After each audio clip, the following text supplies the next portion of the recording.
Unless you've been living under a rock, which, to be fair, is not entirely a bad idea depending on where you live, you'll know the weather has been a little out of hand this year, and the world's sea ice and ice sheets are also in trouble. The rate is all the more alarming because climate models have failed to predict this acceleration, and climatologists understand and have been publicizing the shortcomings they know are causing it. So I've just listed 4 physical factors that are among an even longer list of factors that's not encoded in the ice sheet models used to project future sea level rise. So the IPCC still has, despite a great effort from the scientific community, so-called blind spots. They're actually known factors, but they're not yet encoded in the projection. So multiplying effects, stacking on top of each other, producing this higher fidelity that you get out of nature than can possibly be encoded in a model, which the models necessarily produce sluggish responses. So we really have to look at observational records of what can we see is happening, and when we compare that with model projections, and this is also true for atmospheric warming, it's true for how the wind changes. The global climate models, they don't produce the observed increase or changes in wind patterns. They don't produce the rate of observed warming that we see. So these are the blind spots. We're flying into the future facing backwards. We can see the past, but our view of the future is still very blurry. And so these extremes are like surprise factors that oh, surprise, we learned something new, the hard way. They are melting far faster than climate models predicted, and they are doing so at an accelerating pace. As these trends continue, they are going to push forward sea level rise that had been projected decades into the future, which is a headache just in itself.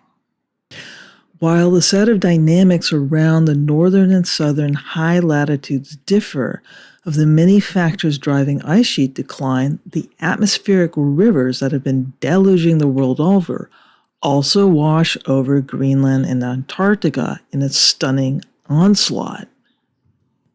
The work became a more and more detailed study of an atmospheric river making landfall on Greenland. Atmospheric rivers are not just important for delivering crazy amounts of rainfall and snow to places like California, but for delivering heat and consequently rain instead of snow to not only Greenland, but even Antarctica. The Arctic is heating up faster than the globe, causing a wavier and more slowly moving jet stream, producing weather mayhem to the south of the Arctic. Stuck atmospheric waves across North America, Europe, Asia that produce regional heat waves, extreme rainfall, even heavy snowfall have become a hallmark of Arctic warming faster than the rest of the globe. Rain has replaced snow in a clear change of the environmental dynamics near the Earth's poles, and the rain has spawned even more changes that amplify warming and ice sheet decline. These are the results that glaciologists like Jason Box have been researching and reporting on. The factors affecting the polar regions, the atmospheric rivers, are the most familiar to all of us now because of the flooding experienced all over the world. These are themselves the godchildren of the greater warming at higher latitudes that have reshaped the jet streams ringing the northern and southern hemispheres. Warmer high latitudes bring the weather that further erodes the moderating and stabilizing effect the polar ice sheets had on global weather. And these effects are gathering force. Worse still, as Jason Box notes, the nature of these reinforcing dynamics are outstripping our ability to model and project their effect. At the very least, climate models lack the resolution to represent some of the dynamics seen on the ice sheets. But I worry also that we may not have enough CPU and bits to do the job as well. I don't really know, but I suspect. The resources we do have are instead given over to crypto mining or large language models that tell us that no country in Africa starts with the letter K or with that sound. We won't know what's going to hit us because we can't calculate it. What we do know is what's going to hit us will cascade in frequency and intensity. But now we get to the bad news. These models, the current models that are falling ever more out of sync with observation, are being used and have been used to project regional seasonal scenarios in the coming decades for governments and business plans for their infrastructure, water management, develop, and maintenance projects. These models are used to set expectations for the worst-case weather conditions for existing dams, canals, bridges, ports, roads, rail lines, cities, and farming regions everywhere, many of which are a half-century old and whose design or past expectations could never anticipate what they will encounter going forward. Worse still, we know these effects will surge viciously, but in ways we can't put a time, location, or intensity on. Anyone who might be listening to this who has a background in, fields as various as computer graphics or economic modeling or financial forecasting or structural engineering might have an intuition of what I'm banging on about.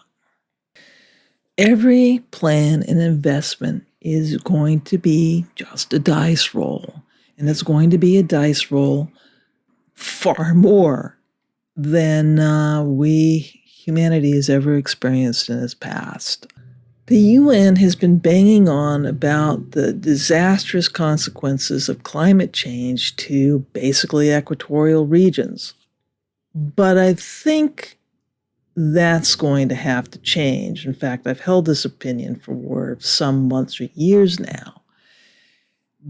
The consequences of climate change are in the sights of the Northern Hemisphere, the hemisphere that contains the world's major economies, Canada, the US, Europe, and Asia, China, Japan, South Korea, on and on. These areas that we all live in are going to suffer immensely. You've only need to look at the recent weather that all of us have been subject to get a taste.